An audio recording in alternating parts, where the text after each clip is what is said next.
Thank you very much for this opportunity to be with you this morning and also to share in the worship time with you. Partake of the Lord's Supper, say farewell to Scott and family, to hear the wonderful testimony we heard and got to sit beside the fruit of that blessing, have a little conversation with her. I love the theme that emerged in the service today that was particularly about loving neighbor. All the way through, you could see that and the importance of that, and that love is to be expressed in action. On April 27th, 1987, I was arrested along with 15 other people, including 2 elders and a deacon from our church, for refusing to leave the lobby of an abortion clinic at 173 East McMillan Street in Cincinnati, Ohio. This abortion clinic was operated by Dr. Martin Haskell, who was the pioneer and face of the procedure called a partial birth abortion. That day there were 25 abortions scheduled that did not take place. There were 2 nurses who resigned from their job. In June of 1987, I was found guilty of criminal trespass in the court of Judge Nadine Allen, Municipal Court, a 4th-degree misdemeanor. I was fined and given 40 hours of community service and a 12-month probation. I'm going to tell you a little bit more about that, but I just wanted to put that out there at the beginning and step back and talk a little bit first about what is God's call and the call of the gospel related to pro-life issues. First of all, as Christians, we're called to love God with all of our heart, soul, mind, and strength, and to love our neighbor as ourselves. And the Bible is consistently clear that loving our neighbor does not just mean people like us or the people that we enjoy being with in a tightly closed circle, but it includes, and there's special care even in terms of the grain in the field in the story of Ruth this morning, that God is concerned for those who are on the margins, who are displaced, who are outside of the blessings that many of us experience without even thinking about it. The Bible also says that we're to speak for those who cannot speak for themselves, to be advocates for people who are in need. And we're also to recognize that people who are engaged in activities like abortions, for example, are not always the ones who are responsible primarily, like our friend this morning, that there were circumstances of a crisis pregnancy, of being sinned against by others, and the importance of recognizing that we are concerned for all of our neighbors as we engage on this critical issue. Today with the Life Chain, and I had the privilege of being a part of several in Cincinnati when they first started back in the late 80s, is really an opportunity for a public crying out to God for His mercy, for His intervention, for His work. In some ways, it's both crying out to God and also crying out in lament for this that continues to happen in our midst, and to weep and cry out that God would meet us in this time of sadness. We've heard a lot about Supreme Court justice in the last few weeks.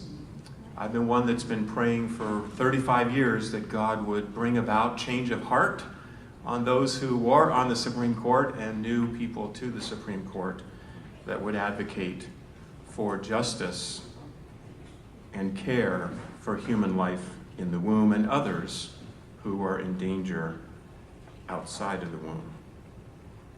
You know, the government's role is to promote good and restrain evil, according to Romans chapter 13. And they don't always do that well. And I think it's appropriate, particularly in a nation like ours, for us to exercise the opportunities we have through voting and other means try to get people in place who will be consistently seeking to promote good and restrain evil. But we need more than Supreme Court justices. We need doctors and lawyers and educators and parents and churches and businesses and legislators. It is a multifaceted call on the people of God to stand up for the unborn and others who are pressed into places of grave danger throughout the whole range of life, be it handicapped or elderly and so on. Each of us has to wrestle with the stewarding of the opportunities that are in front of us. And those change over the course of a lifetime. But we not only have to steward what opportunities are in front of us, but also create new opportunities to be able to stand for mercy and justice and the righteousness of God. The ultimate transformation on these issues has to take place in the hearts of people. Gospel transformation will bring about the only lasting change as we seek to winsomely engage and speak the truth in love. Well, that's sort of a general call that I'm trying to put out there, but what were the specific circumstances that led up to my being arrested and found guilty of criminal trespass? Well, I was ordained in the Presbyterian Church in America as a teaching elder in 1975. In 1978, the PCA came out with a statement on abortion. Very strong statement. Later, about 10 years later, the PCA adopted a report on what was called the church-state relations, and there was a portion of that addressed whether or not nonviolent civil disobedience was appropriate in relationship to abortions. The Church of the Covenant, which I served at that time in Cincinnati, Ohio, had a very high commitment to the gospel of the kingdom impacting all of Cincinnati, and the matters of pro-life issues, particularly related to abortion in our city, were very high on that passion and vision for the kind of church that we would be. So we did our own study and came up with our own statement that said it was appropriate for believing Christians in circumstances where little ones in the womb were in danger of being put to death, that we could intervene by being present in nonviolent ways, trying to stop that from happening. Okay? That's why there ended up being 2 elders and 1 deacon, as well as the pastor, who were involved among the 15 who were arrested in 1987. We had studied passages like Genesis 1, which speaks of God's image and likeness being human person being made in God's image, and therefore having inherent dignity and value. We looked at Genesis 4, where you have sinful rebellion and murder, where Cain kills his brother Abel. That's not the way God intended things to be, the taking of human life made in his image. We looked at places like Micah 6, verse 8, that the Lord wants his people to do justice, to love mercy, and to walk humbly with our God. We understood the definition of neighbor was expanded by Jesus in the parable of the Good Samaritan, and the definition of neighbor being the one in need, not just the one that I want to be with. Proverbs 31, 8 and 9 says we're to speak for those who cannot speak for themselves and defend the rights of the poor and the needy. Proverbs 24, 11, rescue those being led away to death. And those two things converged around the decision that some of us made to go into the clinic and refuse to leave, trying to stop the abortions that particular day. So our congregation was involved in many pro-life activities, speaking for those who couldn't speak, who were silent, trying to give a window into the womb of pregnant women that there was human life there as we try to teach. So preaching and teaching and praying. I was involved over a 2-year period every Thursday morning, going with one of the deacons at the church a couple of the women from the church to Planned Parenthood in Cincinnati, Ohio, every Thursday morning, trying to talk with women in what we call sidewalk counseling, to convince them not to go into Planned Parenthood, but to go down to the Crisis Pregnancy Center a couple of blocks away. I was involved in helping to start or support a number of new organizations. Life Chain was beginning at that time, like we're going to experience today. Right to Life was headquartered in Cincinnati with Dr. Wilkie and his wife. We started a group called Act for Life, which is very much like Churches for Life here in Cincinnati. One of the hospitals, of all the hospitals, called Christ Hospital, actually did a few abortions every year, and we felt that we needed to try to bring pressure against Christ Hospital to be faithful to its name and not abort babies.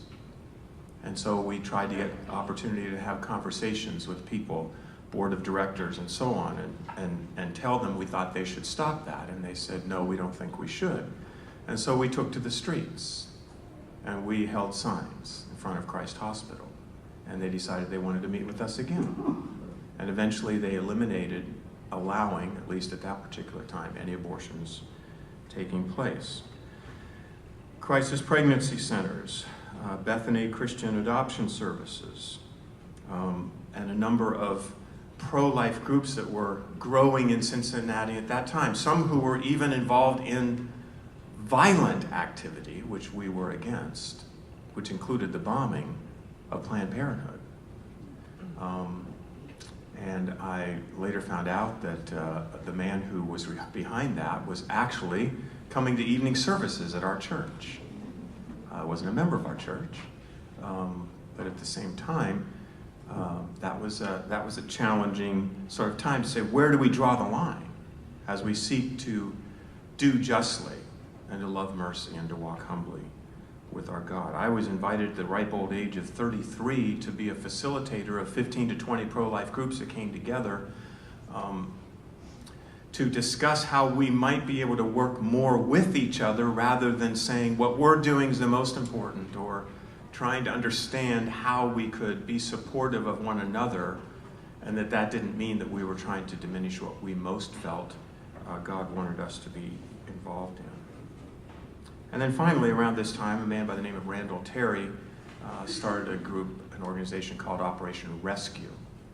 And that was part of what opened us to consider possibilities. But what I want to say to you in all of this is that part of the way God worked was not only standing, I want to say courageously, but we had a lot of fear, for the kinds of things that we needed to stand for. Not just speaking truth and acting in relationship to that truth, but believing that truth includes love. I sometimes, recently, in 1 Corinthians 13, Paul ends by saying, faith, hope, and love, these three, the greatest of these is love. Now, faith and hope find their ways into the doctrinal studies that we have called systematic theologies. But I've never seen a chapter in a systematic theology on love. But it's the greatest.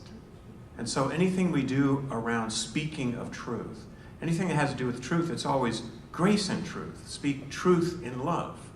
Love God, love neighbor. And so the manner in which we stand for righteousness, if we're going to be truly righteous, includes expressing it with the love that we've received, extended to others.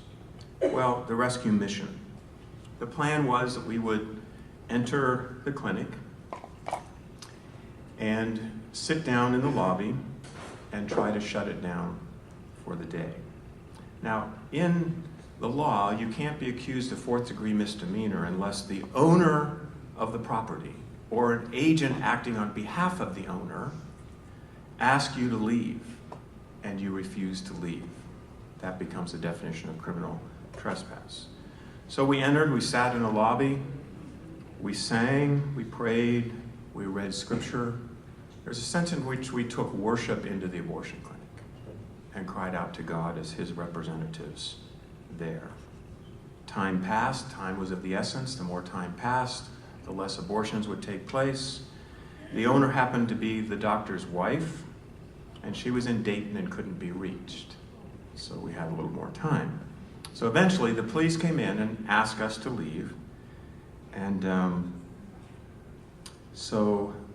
unless we did, we would be arrested.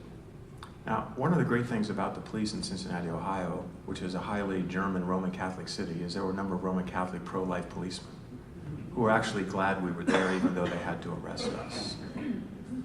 And so they worked out with us that we could go as slowly as we wanted to the paddy wagons, as long as we didn't make them carry us. So we used up a lot of time. It was a really slow walk from the clinic to the wagons. We were put in a holding cell, had our mug shots taken, and then released on an OR bond, which is on your own recognizance. They trust that you would come back to court. So we found out later that 25 abortions had been canceled that day, and 2 of the women were decided, based on our presence there that day, at least in part, that they did not and could not work there any longer. So they resigned. Well, God intervened that day, but he also intervened a couple of months later in Hamilton County Municipal Court. The judge, Nadine Allen, was a 35-year-old African-American female judge endorsed by the National Organization of Women. This is 1987. And her clerk was a volunteer escort at Planned Parenthood, whom many of us already knew because she was trying to get the women into the clinic while we were trying to get the women down to the Crisis Pregnancy Center. So things seemed to be pretty stacked against us. The prosecutor proposed a motion called an in limine motion where it passed that we were not allowed at any point in testimony, cross-examination, any part of the court proceedings to explain anything related to when life began or what an abortion was or anything related to that. And so we were pretty much silenced as to why we would be in that particular place. We decided to be our own attorneys, even though we had a wonderful pro-life attorney counseling us a bit on the side. And we went in 3 groups of 5, and I was in the first group. So we thought, well, how do we get the jury to try to understand why we would do this? Why would these fine, upstanding citizens be found guilty of criminal trespass at this particular address? So we thought, well, let's try to get some character witnesses or something that maybe it'll plant some seeds of doubt that something must be going on there that we would do that. So in the process, we were counseled that if the prosecutor did not prove that the owner or someone acting as an agent of the owner actually asked us to leave, that we should make a motion for a mistrial. So being naive and not an attorney, when the police officer didn't seem to me to say anything about acting on behalf of the owner of the building, I said, Your Honor, I'd like to move for a mistrial. She said, she didn't say this out loud, so I'm like, what are you talking about? But anyway, she said, come back to my chambers. So we went back, and the prosecutor went back, and she said, that's a nice try, but it's not going to work.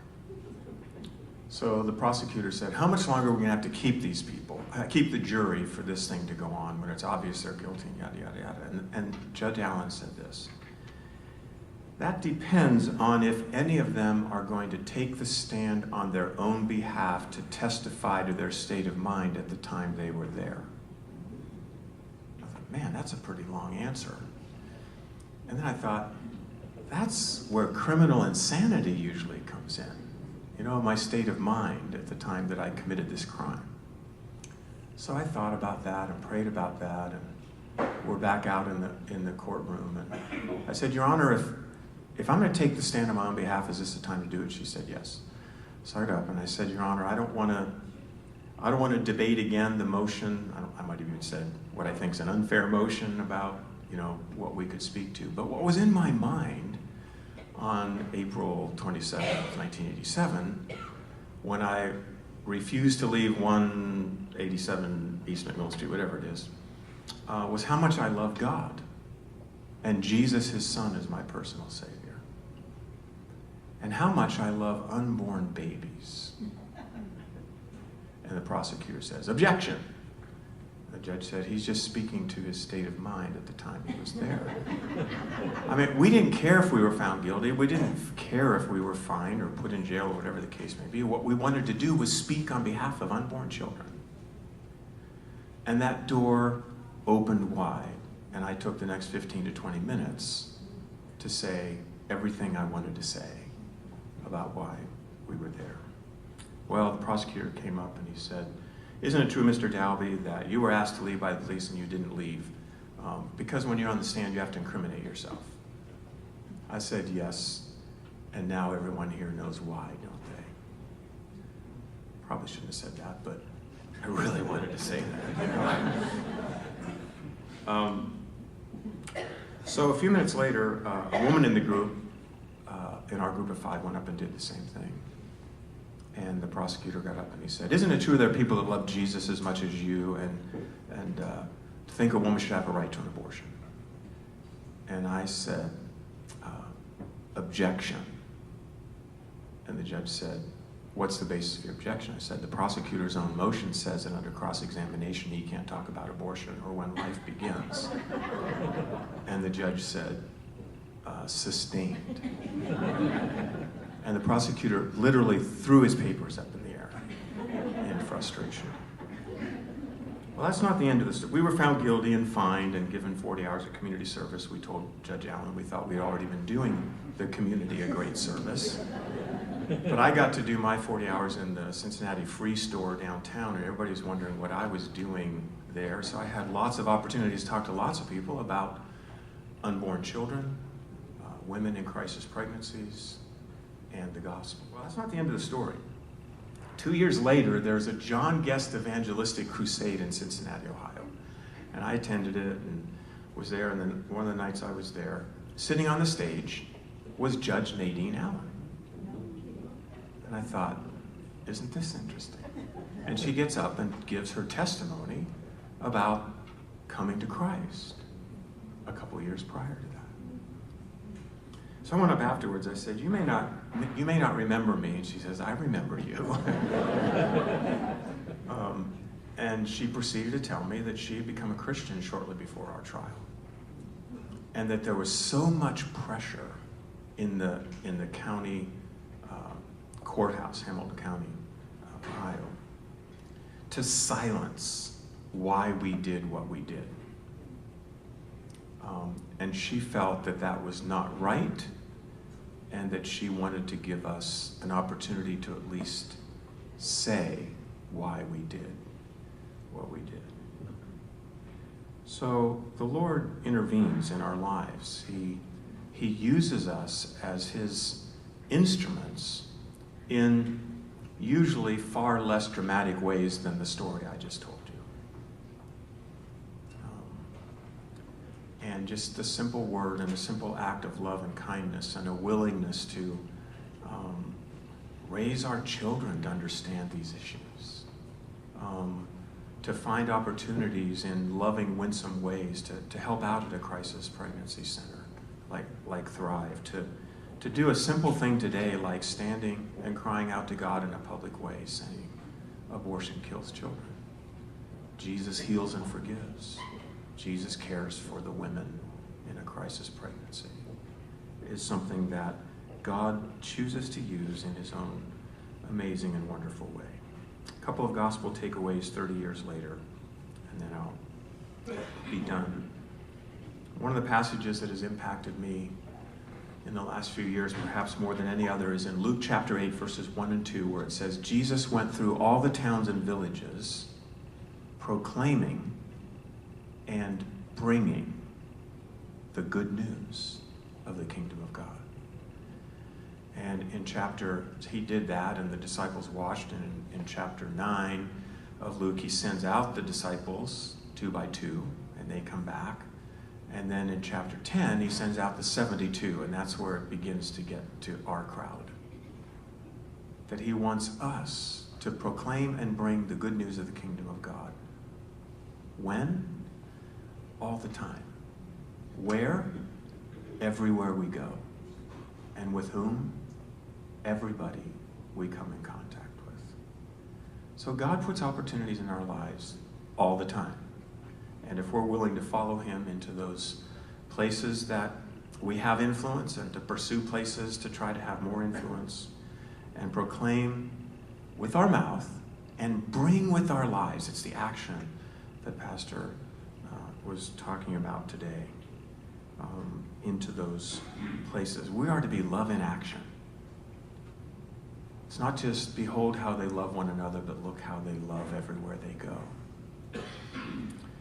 We love because we've been loved first by Christ himself. When we see a brother in need and we close our heart, then people can say, how does the love of God abide in that person? It's 1 John 3.